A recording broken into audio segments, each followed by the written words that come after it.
Bien, en este grupo farmacológico a abordar, los fármacos antimicóticos, vamos a ir observando que es un grupo que realmente tiene una frecuencia de uso no solo a nivel comunitario, sino también a nivel intrahospitalario de amplia data. Esto lo vamos a ir describiendo poco a poco. Observen ustedes que cuando hablamos de micosis nos podemos referir, por ejemplo, a problemas de micosis superficial, como la onicomicosis, las denominadas tinea corporis, tinea capitis, tinea pedis, y también de las micosis sistémicas. Por ejemplo, observamos los problemas de candidiasis, observamos los problemas de neurocriptococosis también. Entonces, nos da la idea, pues, que el problema de las micosis es realmente muy diseminado, ¿sí? Por ejemplo, una de las características que mayor sintomatología se persiste en un cuadro de micosis, en este caso a nivel superficial, son el prurito, básicamente, es decir, el comezón. También existen lesiones cutáneas con aspectos circulares tipo anillado, de borde levantado y serpentiginoso. Esto lógicamente hace para que el clínico tenga pues un diagnóstico diferencial de otro tipo de problemas a nivel de piel. Recordemos que los denominados dermatofitos, es decir, aquellos que generan micosis superficial, pues tienen un tratamiento muy peculiar, un tratamiento que diríamos no reviste muchas veces de uso de receta médica. Sin embargo, estos medicamentos pueden generar algunas situaciones que vamos a ir describiendo en la conferencia y una de ellas tiene que ver con la resistencia antimicótica. Por otro lado, los fármacos que se utilizan a nivel sistémico, ¿sí? Vamos también a ir observando que estos medicamentos tienen o están ligados a determinados comportamientos de efectos indeseables, que diríamos reviste también importancia al momento de su uso. Aquí observamos la micosis sistémica, por ejemplo, a nivel de cerebro, a nivel de pulmones, a nivel de corazón, a nivel de hígado, a nivel de vaso, a nivel de riñones. Tiene un constructo que básicamente pues eh, se presenta sobre todo en pacientes inmunocomprometidos, también denominados inmunosuprimidos. ¿Esto qué quiere decir? Por ejemplo, los pacientes los pacientes trasplantados, los pacientes VIH, los pacientes que tienen uso de quimioterapia, entre otros, son pacientes muy vulnerables a micosis sistémica. De allí de que se requiera fármacos antimicóticos de elevada potencia y de elevada eficacia. Por ejemplo, las cepas que están vinculadas dentro de la micosis sistémica tenemos Cándida, Aspergillus, Cryptococo, Blastomyces, Histoplasmosis, Coccidioide, entre otros. Mientras que las más comunes, es decir, las denominadas micosis superficial, dadas por las dermatomicosis, pueden ser de tipo superficial, cutáneo, entre otros. Aquí están pues estas tres cepas muy caracterizadas: epidermofitón, trichofitón, microsporum. Entonces, es muy importante observar estas dos líneas, la línea de los dermatofitos, ¿correcto? Y la línea de las micosis sistémicas. No hay que olvidar que otro de los componentes muy importantes de los hongos, por ejemplo, a nivel vulvar, a nivel vaginal, en las damas, donde hay mayor frecuencia, sobre todo hoy en día, de este tipo de cuadros micóticos. Y, por ejemplo, a nivel de boca, a nivel de faringe, por ejemplo, los problemas de candidiasis orofaringea son muy conocidos, sobre todo en pacientes, como vuelvo a repetir, inmunosuprimidos. Cuando se diferencian los hongos de las bacterias en respecto a su estructura, Esto nos obliga a observar que los antibacterianos, junto a los antimicóticos, tienen características diferentes. Los antimicóticos netamente se pueden utilizar para hongos y las bacterias netamente para, los antibacterianos netamente para bacterias, como su nombre lo comenta. Y esto tiene un sencillo contexto.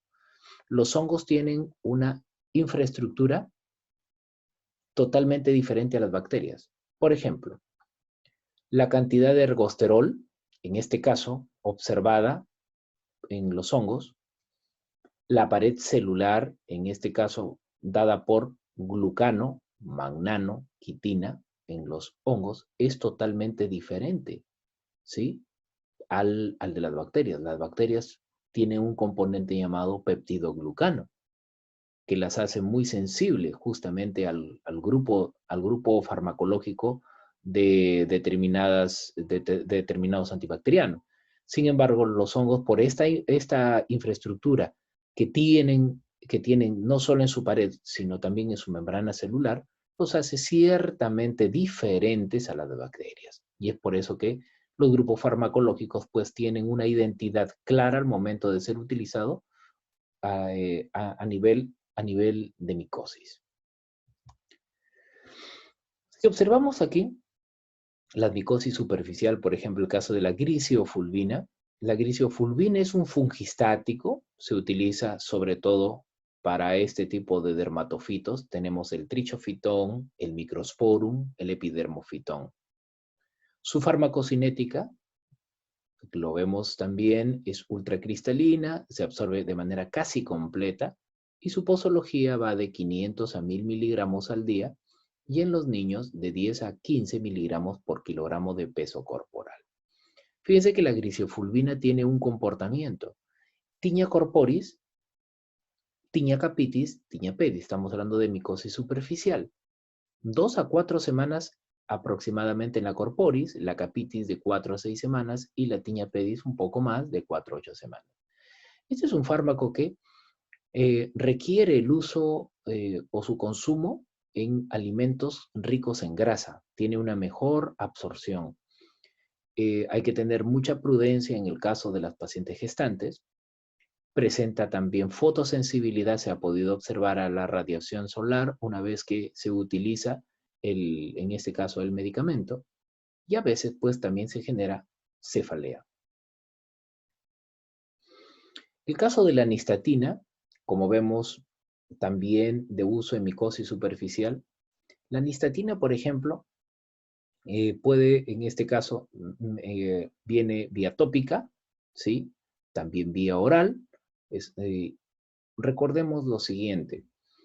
En la candidiasis orofaríngea, muchas veces los pacientes que tienen de pronto el problema de ser VIH positivos, las infecciones oportunistas, en este caso los problemas de Candida albicans, suelen generar un problema a nivel oral o también faríngeo. Entonces, este medicamento, la nistatina, tiene una cobertura muy importante a ese nivel.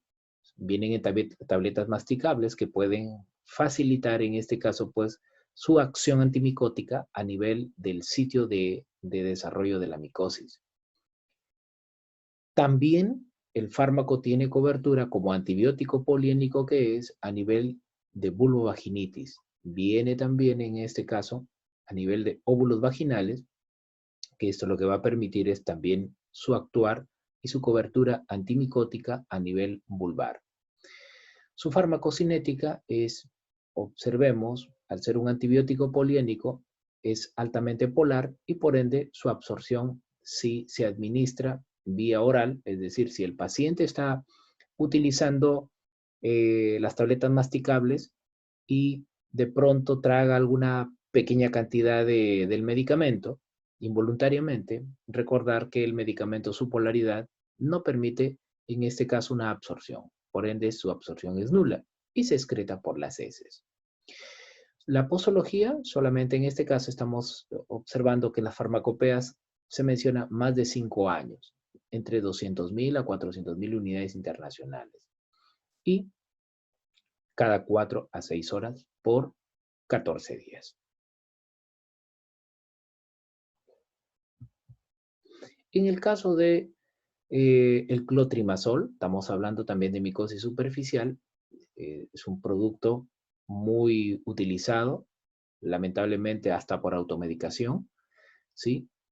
En los denominados pie de atleta se suele utilizar la crema, en este caso, como forma farmacéutica.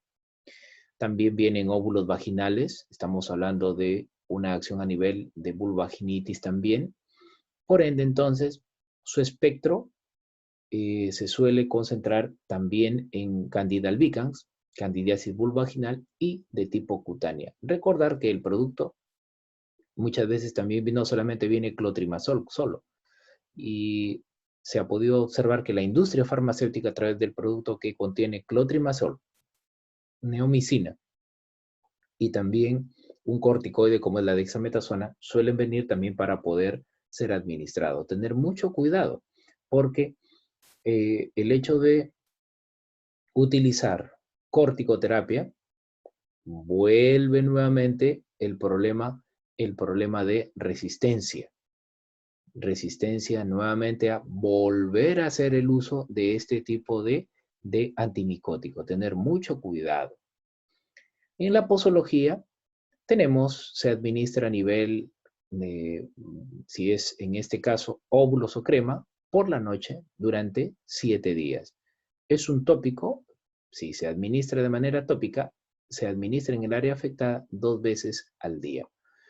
Acá necesito una tarea. ¿Cómo actúa el clotrimazol? Me van a buscar el mecanismo del clotrimazol. ¿Cómo actúa sobre el hongo?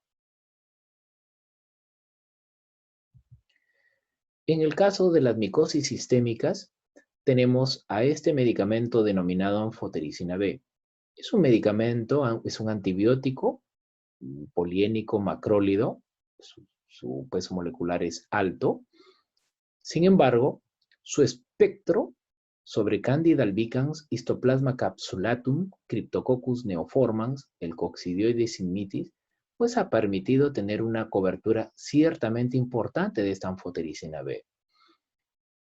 Recuerden ustedes de que esta estructura, si observamos su farmacocinética, vamos a tener en cuenta de que se administra vía parenteral, fíjense, especialmente la vía intravenosa. Recordar que su penetración al sistema nervioso central es bastante pobre. Sin embargo, hay algunos preparados que han generado cierta manera mayor eficacia. Por ejemplo, los preparados liposomales. También este medicamento, la anfotericina B, es un fármaco que pertenece al grupo denominado de estrecho margen terapéutico. ¿Esto qué quiere decir? De que en dosis no mayores, en este caso a 1.5 miligramos por kilo, son las respaldadas. Sin embargo, cuando se administra más o mayor concentración, ahí viene el problema. Una situación que demanda esta molécula es que es altamente nefrotóxica. Y al ser altamente nefrotóxica, desde luego, se requiere pues censar componentes a ese nivel, a nivel de la función renal, para un adecuado uso terapéutico. Pero no solamente la función renal, sino también el medicamento genera fiebre. A veces es necesario estar anticipándonos con un antipirético para, en este caso, controlar los problemas de fiebre que podrían devenir por el uso de la anfotericina B. Disfunción renal, como ya les comentaba, hipotensión, hipertensión, anemia normocítica, normocrómica, entre otros. También voy a necesitar ustedes me indaguen cómo actúa la anfotericina B a nivel del hongo. ¿Cómo actúa? El caso del ketoconazol es otro producto muy conocido. Viene en crema, óvulos vaginales también, correcto, y viene en tabletas, vía oral. Entonces tiene diferentes formas farmacéuticas para ser utilizado. El espectro de este fármaco actúa en Histoplasma capsulatum, Coccidioides simmitis, Blastomyces dermatitis. También se ha podido observar, ojo, que en el caso de la vía oral, su farmacocinética es realmente importante. ¿Por qué? Porque, por ejemplo, cuando se administra junto a alimentos, y ojo, también antiácidos o la misma rifampicina, el fármaco disminuye su absorción. Y esto, lógicamente, vuelve necesario al medicamento buscar algunas condiciones para que su absorción sea la más adecuada. Una de ellas es bebidas negras. Se ha podido observar que bebidas negras pueden aumentar, en este caso, la absorción del ketoconazol. La cantidad, algunos investigadores han notado que la cantidad de eh, acidez que tienen las bebidas negras ciertamente puede ayudar a ello, ¿sí? Entonces, recuerden que el ketoconazol pues requiere tener un balance adecuado a nivel de a nivel del pH, a nivel gástrico, es muy importante. Algunos sostienen que de repente o de pronto el uso con limonadas pueda tener pues una absorción adecuada cuando se utilice el ketoconazol. También muy importante es observar que su papel inhibidor sobre citocromo P450 puede hacer que se incremente las concentraciones de la warfarina y de la fenitoína. Estamos hablando un anticoagulante por un lado, la warfarina, y de la fenitoína un antiepiléptico, los mismos que son de estrecho margen terapéutico y puedan generar, en este caso, problemas de efectos indeseables. Recordar que en el caso del ketoconazol, ¿sí? Hoy en día hay usos no necesariamente sobre micosis. Por ejemplo, se puede utilizar en cáncer de próstata, está en investigación, enfermedad de Cushing, desde luego, puede también tener un respaldo, a los cuales pues se unen mecanismos y dosis totalmente diferentes a las convencionales, ¿sí? Dentro de las reacciones adversas tenemos los trastornos gastrointestinales que puedan tener este medicamento, bloquea la síntesis a nivel androgénico y adrenal, es decir, disminuye la libido, hay impotencia, muchas veces también, irregularidad menstrual, entre otros. También voy a necesitar que se indague cuál es el mecanismo de acción del ketoconazol. El caso del fluconazol, ya estamos hablando de un fármaco que pertenece también a las grandes ligas, es decir, a las micosis sistémicas. Normalmente, cuando se usa las tabletas del fluconazol, por ejemplo, normalmente es una vez por semana, en este caso estamos hablando del fluconazol vía oral, se usa sobre todo para cubrir problemas de micosis a nivel superficial. Sin embargo, recordar que el uso del fluconazol ya estamos hablando de un fármaco de reserva. Habíamos visto la anfotericina B anteriormente, ese es otro fármaco de reserva que debe tener una monitorización sumamente adecuada al momento de ser utilizado. No se debe manipular así por así estos fármacos. ¿Por qué? Porque cada vez estamos llegando al pináculo de eficacia de los antimicóticos, es decir, cada vez estamos quemando etapas en estos antimicóticos para, diríamos, al desaprovecharlos, ya no tener cada vez más pautas para poder enfrentar a un hongo. Entonces, siempre es necesario tener en cuenta el uso de estos fármacos denominados antimicóticos de reserva. ¿Sí? Hay que tener mucho cuidado. Su espectro, Cryptococcus neoformans, Candida albicans, Coccidioides ignitis. Otra cosa también es importante, la valoración de las transaminasas. Este medicamento, especialmente el fluconazol, suele elevar las transaminasas, la GPT, la glutámico pirúvico transaminasa, la GOT, la glutámico oxalacético transaminasa, suele incrementarlo, de tal manera que pueda generar problemas de hepatotoxicidad. Entonces, esto hace pues, o tiene un componente en el cual se necesita tener una monitorización estrecha.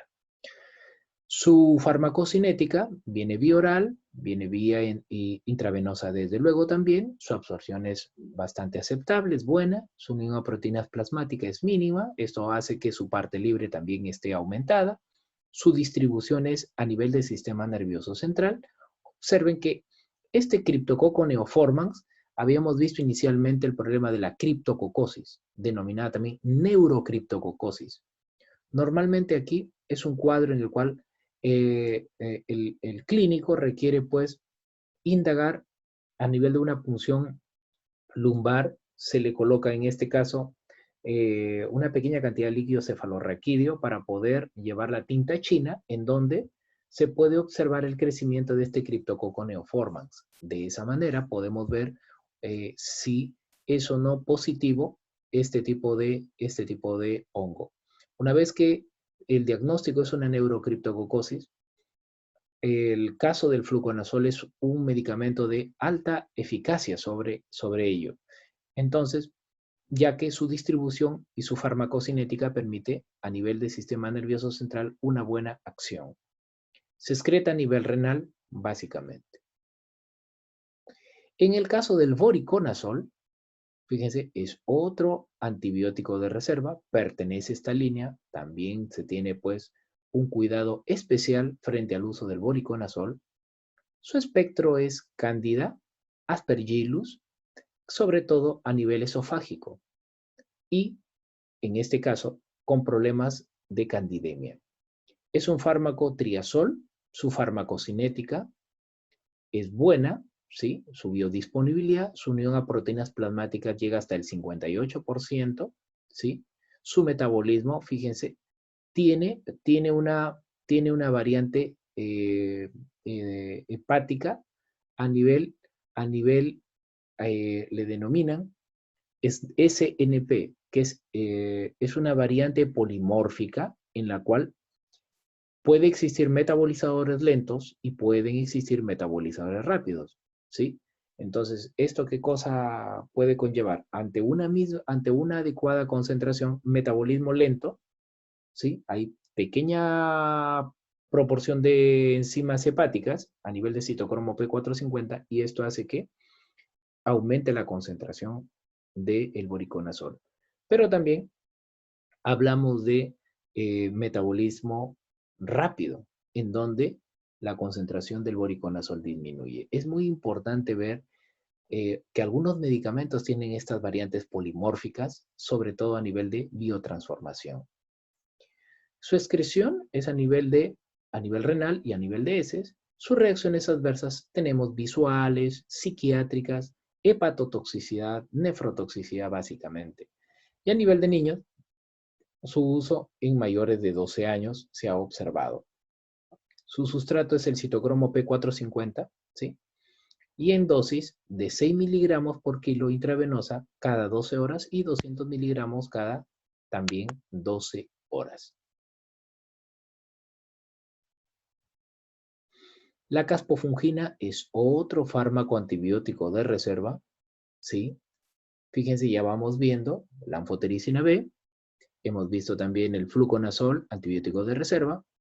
Acabamos de ver, en este caso, el voriconazol y ahora la caspofungina. Su espectro se extiende sobre Candida sp, Aspergillus, también actúa a nivel esofágico, candidemia. Su mecanismo de acción está ligado al bloqueo de la sintasa de beta-1,3-D-glucano. Fíjense, ¿se acuerdan? El D-glucano estaba conformando pues esta infraestructura tanto de la membrana celular que tiene, la membrana que tiene el hongo, ¿no?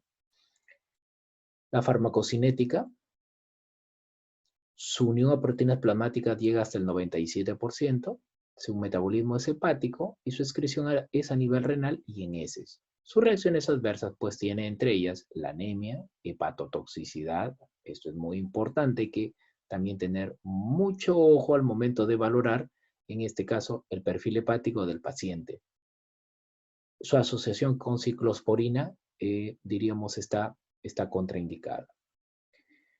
La dosis va de 70 miligramos al día hasta 50 miligramos por día. Esta es una tabla que nos recopila los antibióticos de reserva antes comentados. Observen ustedes que tenemos todos estos detalles, ¿sí? Esta es una plataforma que se va cambiando continuamente. Sin embargo, muchos de ellos se mantienen, ¿sí? Por ejemplo, si vemos a la ciclovir, este es un antiviral, el ganciclovir es un antiviral, aparece la anfotericina B. La anfotericina B es un antibiótico de reserva, es decir, está delimitada solamente a uso intrahospitalario, al control de micosis netamente a nivel intrahospitalario. La otra es caspofungina, la vía ambas endovenosa, fluconazol, fíjense, la vía endovenosa y la vía oral, mucho ojo, ya que la vía oral del fluconazol hoy en día se utiliza de manera indiscriminada a nivel de farmacias y boticas y es un antibiótico de reserva. Por ende, hay que siempre tener la prudencia como tal para el fluconazol. El caso del voriconazol, habíamos observado 6 miligramos por kilo intravenoso, o en este caso cada 12 horas, o 200 miligramos cada 12 horas. Hay que tener, en este caso, la prudencia en la vía endovenosa. Estos diríamos serían los antimicóticos, en este caso de reserva, que se tiene. Pero hay otros más, en este caso antibacterianos, que poco a poco también se van a ir describiendo, ¿no? Pero básicamente, repito, anfotericina B, caspofungina, fluconazol y el voriconazol son los antimicóticos de reserva. Y hay que tener siempre la prudencia al momento de ser utilizados. Sobre todo el fluconazol, su vía oral. Muchísimas gracias por la atención brindada.